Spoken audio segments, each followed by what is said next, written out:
Hello to everyone. This side CS Sushant Maheshwari, a practicing chartered accountant since last 17 years. Today I am going to discuss about the topic that is the articleship and its importance. See, one thing before I start with this topic,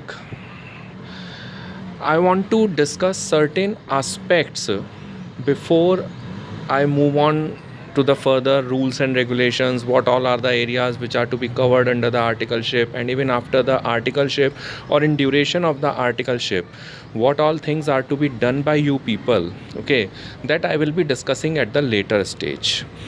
But before I move forward, I want to discuss about the certain aspects that before joining the articleship and in duration of the articleship, what all things are to be considered by you people, which is very very important, not only in during the articleship period but also when you will become a chartered accountant. Okay, in many sessions about the communication it is discussed upon. In many sessions, networking skills are discussed upon, emotional intelligence is discussed upon. Okay, so all these things are very very important, and even the communication skills, which is utmost important for you people in today's time. And the basic problem which we CAs are facing today is because of which we lag behind also in certain circumstances, that is a weakness in communication. Okay, so the certain things which is to be improved by us, first of all we should understand those aspects, and in duration of the articleship also, and even we become a chartered accountant, we should keep all these things in our mind so that in the later phase of our life we don't suffer at all. Okay, the very first thing which I want to make you understand is that it is not like that articleship should be done from the big fours or from the top 10 firms or from the top 20 firms. Okay, you should not make these type of biasness in your mind while joining the articleship. Okay, the main concern today is that how much knowledge you are acquiring, how much practical exposure you are acquiring, how much innovative skills you are acquiring, how much technology friendly you are there. That is more important. Okay, don't become the robotic personalities that only you are a system friendly and you don't know the practical aspects, that how the work is performed. Okay, along with the technology, the person should be very much familiar with his skills also. All right, it's not like that कि आप ये सोच रहे हैं कि नहीं बस मैंने तो टेक्नोलॉजी फ्रेंडली हो गया, सिस्टम पे मैंने फिगर्स डाल दिया है और मुझे एंड रिजल्ट मिल गया है, और मैं ये सोच रहा हूँ कि नहीं सर मैं तो ना परफेक्ट हो गया हूँ, मेरी 2 साल की या 3 साल की जो भी आर्टिकलशिप थी, ठीक है ना, उसमें मैं बहुत अच्छा परफॉर्म कर जाऊँगा. ऐसा नहीं होता. ठीक है, अब टाइम बहुत चेंज हो चुका है. Now in corporates, even in practice, हमें अपना एक माइंडसेट को चेंज करना पड़ेगा. ठीक है, तभी हम एक सक्सेसफुल चार्टर्ड अकाउंटेंट बन पाएंगे. देखिए,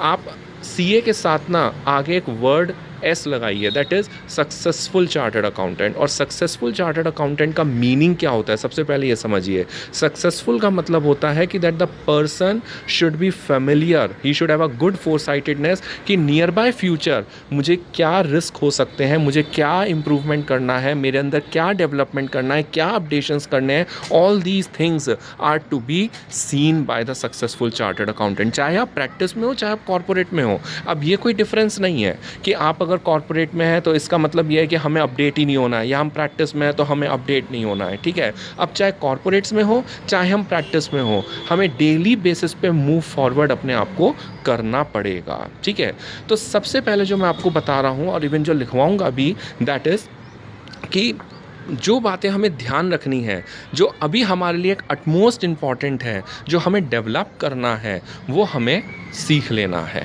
समझ में आ गई बात?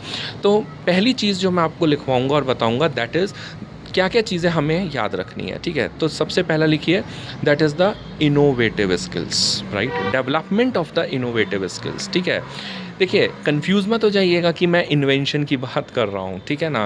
I am talking about the innovative skills. Innovative का मतलब क्या होता है? इनोवेटिव का मतलब होता है that is development of the new ideas. You should have a good foresightedness, ठीक है। जैसे सपोज आप कोई काम भी कर रहे हो, ठीक है, तो आपके अंदर एक इनोवेटिव स्किल सेट होना चाहिए कि यार मैं इसमें क्या क्या नया कर सकता हूँ, ठीक है, कैसे कर सकता हूँ, किस तरह से प्रेजेंट कर सकता हूँ, ठीक है। तो ये चीज़ हमारी इनोवेशन में आती है। आ गई बात समझ में? और इनोवेशन से ही क्या मिलता है? इन्वेंशन। आ गई बात समझ, ठीक है। तो innovation leads to the invention, invention does not lead to the innovation, ठीक है। तो सबसे पहली चीज़ तो आपको आज की डेट में और जो आपके रिज्यूम्स में भी मेंशन होना चाहिए, that is the innovation skill sets, right.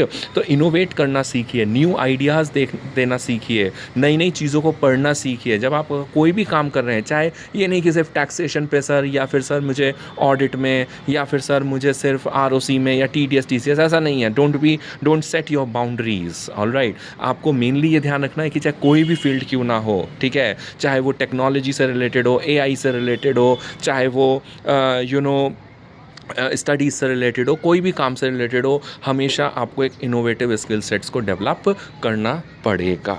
आगे बात समझ में? तो सबसे पहला फॉरमोस्ट इंपॉर्टेंट होता है development of the innovative skill sets, ठीक है। और इनोवेटिव कैसे बनता है इंसान? इनोवेटिव बनता है दो चीज़ों से, that is learning and reading, ठीक है। तो लर्न एंड लर्न, ठीक है। जितना आप लर्न करेंगे, ठीक है, उतना ही आप डेवलप होंगे, ठीक है। जितना आप रीड करेंगे उतना ही आपके अंदर न्यू आइडियाज़ डेवलप होंगे, ठीक है। चाहे आप नेट के थ्रू पढ़िए, चाहे आप बुक्स के थ्रू पढ़िए, कैसे भी पढ़िए, ठीक है, इससे कोई मतलब नहीं है, लेकिन आप इनोवेट होना सीखिए। और ये सबसे पहली चीज़ हमें आर्टिकलशिप में डेवलप करनी है, ठीक है। ये नहीं कि सिंपली हम फाइल्स में इन्वॉल्व हैं, ठीक है, हम जो काम दिया गया है बस उसी तक स्टिक रहें। No, not at all. You should not be stick to a particular work, all right.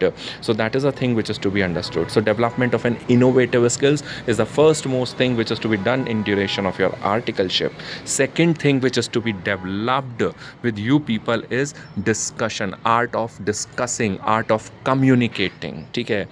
देखिए आज की डेट में बच्चे क्यों नहीं कॉन्फिडेंट हो पाते हैं, क्यों नहीं बोल पाते हैं, ठीक है। जब हम इंटरव्यू देने जाते हैं तो हम नर्वस हो जाते हैं, हम बोल नहीं पाते हैं, ठीक है, हम कम्युनिकेट नहीं कर पाते हैं। क्यों? क्योंकि बेसिकली हम अपने कंफर्ट जोन को नहीं छोड़ना चाहते हैं, ठीक है। तो मेन बात यह है कि आप अपने कंफर्ट जोन को छोड़िए, ठीक है, लोगों से बात करना सीखिए, कम्युनिकेट करना सीखिए। क्योंकि अगर आपको रेफरल्स चाहिए, काम चाहिए, तो स्टडी सर्कल मीटिंग में जाइए, सोशल बनना सीखिए, ठीक है। ऑफिस में जो आपके कलीग्स हैं, rather than involving yourself into the office politics, okay, develop your communication skills with the healthy discussions, ठीक है। ये नहीं कि आप ये सोच रहे हैं कि मैंने 1 घंटा किसी की बुराई कर ली, या मैंने 1 घंटा अपने प्रिंसिपल की बुराई कर ली, इन सब में मत इन्वॉल्व होइए, ठीक है। This is not a development of communications, right.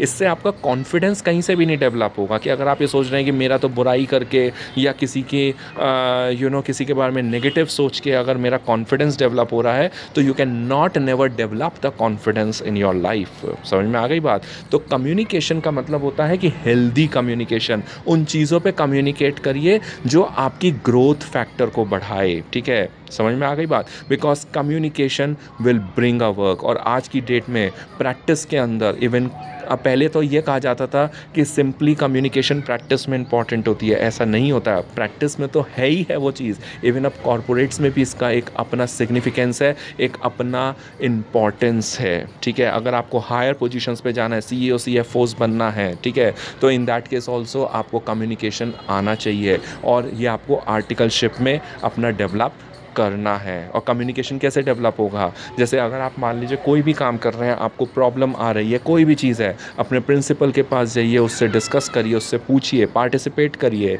या अगर जब आप किसी क्लाइंट के साथ बैठे हैं, आपका CA भी बैठा है, तो with the due permission of the principal आप भी बैठिए पास में, सीखिए कि कैसे बात की जाती है, किस तरह से रेफरल्स होते हैं, किस तरह से टैक्स प्लानिंग्स होती हैं, या जो भी काम आपका होगा, एक्सेट्रा एक्सेट्रा, राइट। तो second skill set is this. Third thing which is to be developed by you people is technology friendliness, okay। देखिए, अब वो टाइम ख़त्म हो गया कि हम पेपर वर्क करते थे या पहले हम मैनुअल आईटीआर्स भरते थे, लाइक आईटीआर 1 2 3 4। वो बात और है कि अभी भी सेम है, लेकिन अब चेंजेस बहुत हो गए हैं, ठीक है। आपको सॉफ्टवेयर्स के साथ आपको ईआरपीज, सैप, जो भी डिफरेंट टेक्नोलॉजीज़ हैं, जैसे एक्सेल हो गया, पावर पॉइंट हो गया, because today is the need of the hour, ठीक है। अब हम ये नहीं कह सकते कि दैट हमने वो 6 महीने 7 महीने के परचेज फाइल, सेल्स फाइल मंगा लिया and we are taking them or checking them, not like that. You should be the technology friendly person, ठीक है। आपको टाइम सेव करना आना चाहिए, ठीक है, कि किस तरह से मैं कम टाइम पे ज़्यादा काम कर लूँ। आ गई बात समझ में? और जब आप टेक्नोलॉजी फ्रेंडली बनेंगे तो आप मल्टीटास्किंग वर्क करना भी सीखेंगे, ठीक है। And that will be done more efficiently and effectively also. Is is clear to you? तो सबसे पहली चीज़ जो मैंने आपको बताई, दैट इज़ इनोवेटिव स्किल्स का डेवलपमेंट करना शुरू करिए। दूसरा चीज़, कम्युनिकेशन स्किल्स का डेवलपमेंट करना शुरू करिए। तीसरी चीज़, टेक्नोलॉजी फ्रेंडली बनना शुरू करिए, बिकॉज इसके बिना आप नहीं सर्वाइव कर पाएंगे, ठीक है। मैं तो ये कहता हूँ कि डेली, चाहे अभी आपकी आर्टिकलशिप नहीं भी शुरू हुई है ना, तो इन दैट केस आप डेली एक्सेल्स के कुछ कमांड सीखिए, ठीक है। या फिर आजकल इतने ज़्यादा यूट्यूब्स पे इतने ज़्यादा एक्सेल शॉर्टकट्स आते हैं, आप उनको सीखें। या हमारा इंस्टीट्यूट जैसे आपका आईटी, एडवांस आईटीटी कराता है, वहाँ पे आपके पास मौका है, आप सीखिए, टीचर्स से पूछिए, ठीक है। अपना टाइम मत ख़राब करिए खेलने में या अननेसेसरी स्टफ्स को डेवलप करने में, ठीक है। Next thing which is to be done by you people is that is updations, ठीक है। ये नेक्स्ट फोर्थ थिंग है जो मैं आपको बता रहा हूँ कि आर्टिकलशिप में अपडेट होना सीखिए, ठीक है। अपडेशंस का मतलब क्या है? आजकल इतना फ्रिक्वेंटली एक्ट्स चेंज हो रहे हैं, लॉज चेंज हो रहे हैं डेली बेसिस पे, तो आप जैसे किसी चीज़ को सब्सक्राइब कर लीजिए। बल्कि हमारे स्टूडेंट सेमिनार्स भी होते हैं, इवन वैसे चाहे मेंबर सेमिनार भी हो, तो आप अपने प्रिंसिपल से रिक्वेस्ट करके जा सकते हैं, सुनिए, ठीक है। जितना ज़्यादा आप डेवलप होंगे, जितना अपडेट होंगे, उतना ही आपकी स्टडीज़ में भी इंपॉर्टेंस मिलेगी। और मैं आपको एक चीज़ वैसे भी क्लियर कर दूं कि that now whether it is in CA intermediate examinations और whether it is a CA final examination, because after 2 years you have to give your final exams also. तो ये मान के चलिए कि इंस्टीट्यूट जो है ना, प्रैक्टिकल चीज़ों पर बहुत फोकस करता है, ठीक है। अब ये नहीं है कि आपने जो बुक में पढ़ लिया वही आपके सामने आ जाएगा, या जो टीचर्स ने पढ़ा दिया वही आपके सामने आ जाएगा, ऐसा कुछ नहीं है। आपको प्रैक्टिकल एस्पेक्ट से भी बहुत ज़्यादा डेवलप करना पड़ेगा अपने आप को, ठीक है। जैसे for example I can say institute ask about the tax audit reports, okay, institute is asking about the AIs also. अब जैसे आपका आईबीएस का पेपर है, उसमें multi disciplinary case studies develop हो रही हैं, वो सब क्या है? That is all the practical aspects which you are learning. Taxations इतना डेवलप हो रहा है, अब तो आगे आने वाले टाइम में पूरा का पूरा एक्ट ही चेंज हो रहा है, ठीक है। तो अपडेट होना सीखिए। जितना ज़्यादा अपडेट होंगे, जितना प्रैक्टिकली एक्सपोज होंगे, उतना ही आर्टिकलशिप में आपको बेनिफिट मिलेगा। तो आर्टिकलशिप का मतलब ये नहीं है कि सिंपली आपको ऑफिस जाना है, ऑफिस में बैठना है और काम करना है। आर्टिकलशिप का मतलब होता है कि that you should develop yourself over a period of time, ठीक है। ट्रेनिंग को सीरियसली लेना सीखिए। ये नहीं कि सिंपली सर मुझे तो बस अपना नेम फेम बनाने के लिए बिग फोर्स में जाना है, या टॉप 10 में जाना है, या टॉप 20 में जाना है। इससे कोई फ़ायदा आपको नहीं होने वाला, ठीक है। आप काम कर रहे हैं तो नेम फेम आप के लिए नहीं कर रहे हैं, आप काम कर रहे हैं अपनी नॉलेज के लिए, अपनी ग्रोथ के लिए। और अगर आपकी नॉलेज, आपकी ग्रोथ अच्छी होगी तो नेम फेम तो आपका ऑटोमेटिकली ही बन जाएगा। And this is the irony of our the basic problem which the students is facing is they are not taking the training seriously। वो सिर्फ और सिर्फ एक social factors को देखते हुए, या सिर्फ कई बार stipends को देखते हुए they are joining the articleship but they are not focusing upon the work at all, जिसकी वजह से ना तो वो ट्रेनिंग में सक्सेसफुल हो पा रहे हैं, इवन वो अपने फाइनल्स में भी डेवलप नहीं हो पा रहे हैं। और बाद में जब वो सीए बन जाते हैं तो इन द इंटरव्यू प्रिपरेशंस और at that time the confidence is not developed at all. Is this clear to you? और एक चीज़ मैं आपको बताऊंगा, अब वो टाइम नहीं है कि सिंपली आर्टिकलशिप कर ली तो बस ख़त्म हो गया, ठीक है। स्टडीज़ कर ली, पेपर दे दिया तो ख़त्म हो गया। अब आपको सीए बनने के बाद भी बहुत सारे कोर्सेज़ करने पड़ते हैं, ठीक है, जो हमारे प्रैक्टिकली लाइफ के लिए बहुत इंपॉर्टेंट है। चाहे आप कॉर्पोरेट में हो, चाहे आप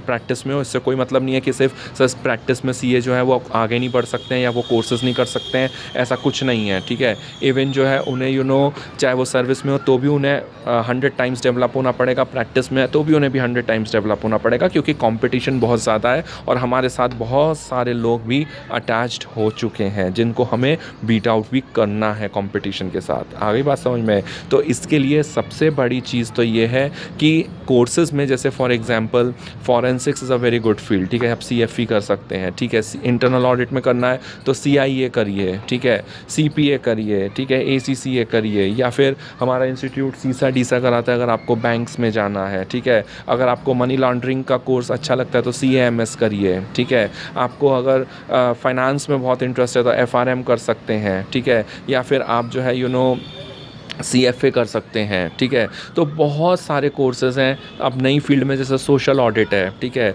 और मैं आपको बताऊं कि आर्टिकलशिप में एक चीज़ ज़रूर करिए, ठीक है, दैट इज़ कि आप आर्टिकलशिप में कोशिश करिए कि लिटिगेशंस की फील्ड में जाएं, ठीक है। लिटिगेशंस को अच्छे से सीखिए, जैसे हम कहते हैं फेसलेस असेसमेंट्स, उसके रिप्लाई बनाना, नोटिस पढ़ना, इन चीज़ों को सीखिए। समझ में आ गया? So that is a thing which I am going जो आपको आर्टिकलशिप में डेवलप करनी है। बाकी तो हम rules and regulations I will discuss with you कि ट्रांसफ़र रूल्स क्या होते हैं, ठीक है, क्या क्या चीज़ें आपको अपने प्रिंसिपल के साथ डिस्कस करनी है at the time of joining the firm, ठीक है। आपके what are the pros and cons, ठीक है, in relation to the industrial training also, कि कहीं कन्फ्यूजन होता है कि सर ज्वाइन करें ना करें, ठीक है। तो वो सब तो खैर मैं आपके साथ डिस्कस करूँगा ही करूँगा। Is this clear to you? So पहले ये चीज़ सीखे, फिर हम बाकी डिस्कस करते हैं आपसे, ठीक है। Thank you.